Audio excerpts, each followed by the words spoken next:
Welcome to Redbeard Radio. I'm Brian Keith, and everyone listening to this, if you want to grow your business, you at some point, either in the past or the future, you're going to hit a time where you need to move from doing everything yourself to having other people do things.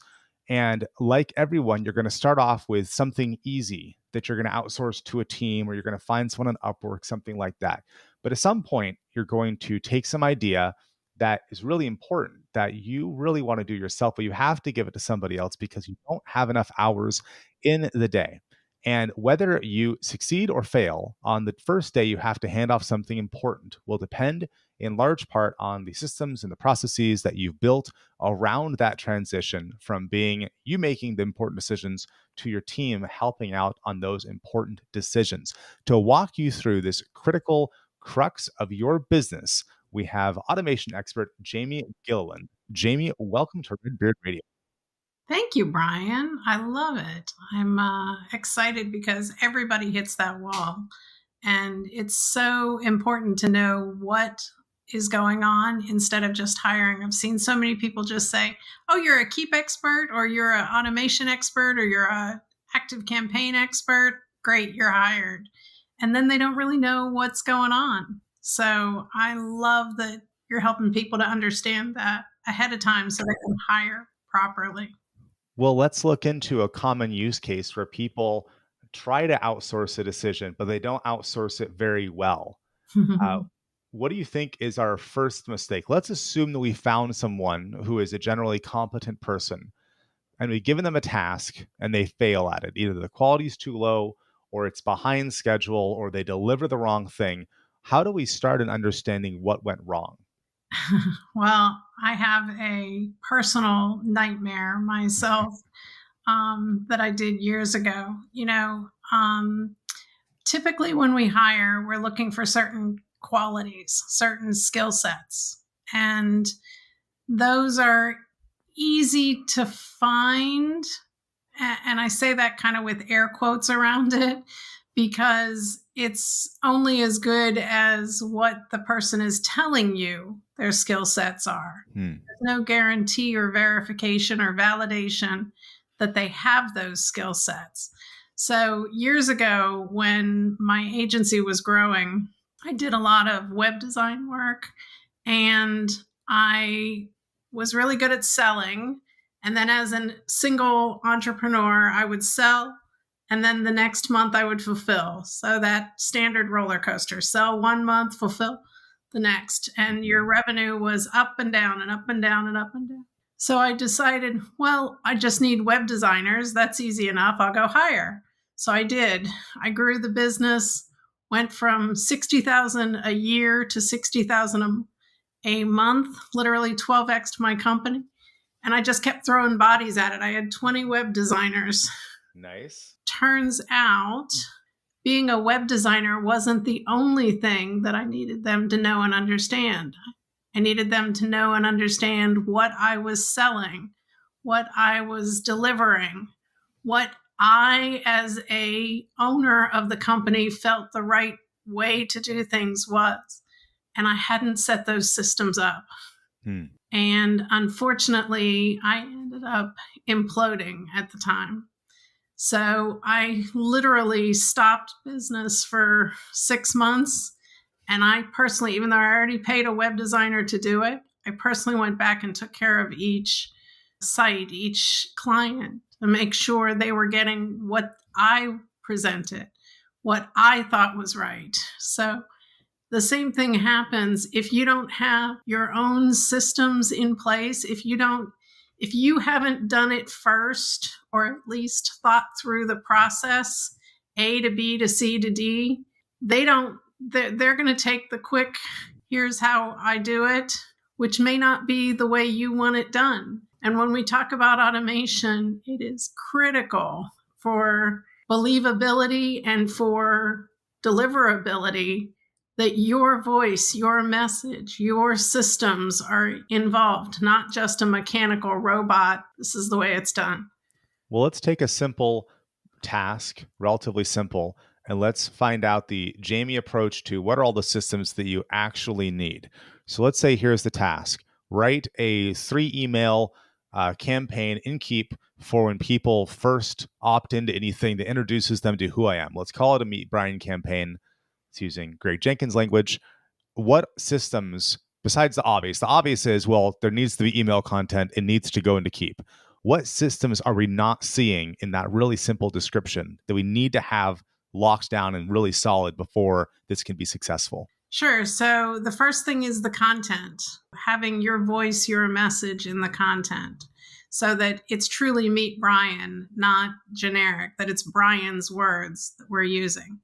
That's the first thing I want to make sure. The second is, what are we offering? In addition to meeting Brian, are we offering a chance to talk to Brian? Are we offering a free PDF of some sort, a video, a course?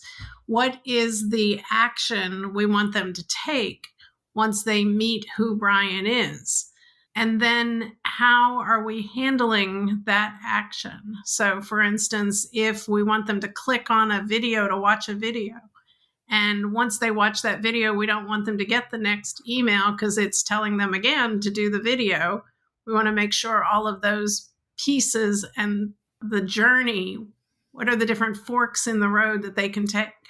We want to make sure we know and understand what those are before somebody starts building it. That's a lot of good stuff. I want to dig into the first one. You said content. What's the best way you found to get content out of someone's head when you want to put it into a simple email series like this? Sure. So I usually sit down, actually, I usually have my husband sit down because he's the copywriter. But he sits and asks a lot of questions, first of all, gets people talking to him and they might be simple questions like, tell me about your last vacation. So that he starts to hear, what are the words? What are the things that people are using in the process? Tell me about the last time you met a new customer. How did you introduce yourself? We work with a lot of speakers, authors, coaches. So we'll listen to them on stage or podcasts they've been on or different places where they're just talking about themselves so that you can pick up their actual voice. If somebody typically says, hey, y'all, versus hi, this is Jamie, then we want to pick up the hey, y'all. Mm-hmm. My favorite thing is I love interviewing people, but I record everything and then I just get a transcript. Exactly. And then I start hacking apart the transcript. Yeah. And I might take out, let's say it's a 5,000 word transcript. I might keep 1,000 words of, cut it down to the 1,500 words that are really the guts of the thing. The relevance. Get rid of another third of those, add on 20% to sort of fill things using their language, but then still have the end product be substantially similar. But here's the thing, Jamie, how do you tell if someone has the ability to do that? Because that kind of judgment's hard. Summarizing judgment is hard. Saying summarize this 5,000 word thing into 1,000 word, that's hard. But then make it sound as if it was written the exact length that the ending product is. That is a different skill set, and it is also hard. How do you assess if people have the ability before you give them the task? I would ask for examples of their writing and see what they were. And the one thing that I would pick up on is, do they all sound the same? Because they're different people, they're different examples. They should not sound anything like one another. They should sound like the original person you were writing for. Mm-hmm. That's great. Let's talk about offer was the second thing you mentioned. When you're talking about systems around offers, what's a standard kind of system you might have for a simple campaign? Sure. It could be that they clicked a link. And once they click that link, then we may want to follow up and say, hey, now that you watched this video, blah, blah, blah. Or if they made a purchase, we don't want to keep bothering, why didn't you buy? Why didn't you buy? Why didn't you buy?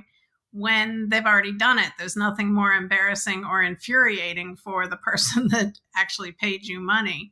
So making sure that we know what the steps are, and when they take a step, when they don't take a step, how do we remind them gently? When they do take the step, what's the next step after that? Because typically I call it the journey. There's a path that we want to take them on. They watch this video, then they download this free thing. Then we offer them a low price product. Then we offer them a coaching call. And from the coaching call, we upsell them into a high ticket offer, whatever the process is that you've outlined. We want to make sure we know that before anything starts getting written or built. What percentage of these systems do you use verbatim from client to client versus you customize for each client based on their own needs? Typically, the functionality of the product is very similar in different clients that I work with, but the content is completely customized. Mm-hmm. So, and then there's usually some twist of some sort, but it's typically a free product to a low price product to a coaching call to a high paid product. That's in the speaker, author, coach world. That's the typical process. So percentage wise, probably 80%. When you think about all the systems of your clients, which ones do new clients most often not have that makes the biggest impact for them? The follow up nurture. I had a client come to me one time, brand new client. He was all excited. I have 30,000 people on my list. And I said, great. When did you email him last? And you could hear the crickets chirping. Uh-huh. And so many people build the list, they get them on the list, and then they don't do anything with them. I had another client that had 50,000 people. They emailed irregularly, but at least once a month. And we sent out a brief email that said, how can I help you grow faster? How can I help you move faster? We sent it to 50 people on their list. They closed $50,000 with that one simple little email. And we said, see, now, if you send an email like this once a week, the difference that you can make because you're communicating with them. That's how I grew my business from how I 12x'd it in a year. Just communicating and educating my clients in the process of what I was doing and how I was doing it. 12 times what I did the year before because I kept in touch with them. And that's the biggest piece I see people missing. They send a sell email, sell, but they only send them when they're launching something once a year or when they're launching something once a quarter. It's not enough. It's what have you done for me lately? Yeah. So having, I have clients that send 6 to 10 emails a day, which I think is too much. But it works for him. But well, let me ask you this. What's your favorite system for creating content? A lot of folks have a great long-term nurture for a while, and then life gets in the way. They stop creating new stuff. And if it's dependent upon the owner to be creating new content, it eventually just sort of gets swept under the rug. I'll deal with it later. What's your favorite way to go systematize that originality? So I don't know that you have to keep it original all the time. If I send you an email today and I send it to you again 6 months from now, I guarantee you probably don't remember that I sent it to you 6 months ago. So if somebody can come up with enough content to fill 6 months, which is 24 emails once a week, minimum. If we can come up with 24 weeks of content, we can put it on repeat after that, as long as there's some educational value and there's some offering. And then as new stuff comes up, you can add to it. But getting that base 6 months works pretty darn well. Okay. So folks, if you've listened to this and you thought, wow, there are some systems that I could have more fleshed out, but I don't have the energy or the knowledge on how to do them, and you want to talk to Jamie, how can people get on your calendar for an assessment? Sure. I have Meet with Jamie G, JAMIEG.com. And I have a 15-minute get to know you and a 30-minute actually. So they can pick either one of those and I'd be happy to chat. Wonderful. And Jamie, where's the best place for people to follow you on social media? Probably Facebook. That's where I do most of what I'm doing these days. I'm about to launch some Instagram stuff, but currently it would be Facebook. Wonderful. And what's your Facebook name there? Jamie Hi Gilleland. Fantastic. Jamie, thank you for being on Redbeard Radio. Thank you.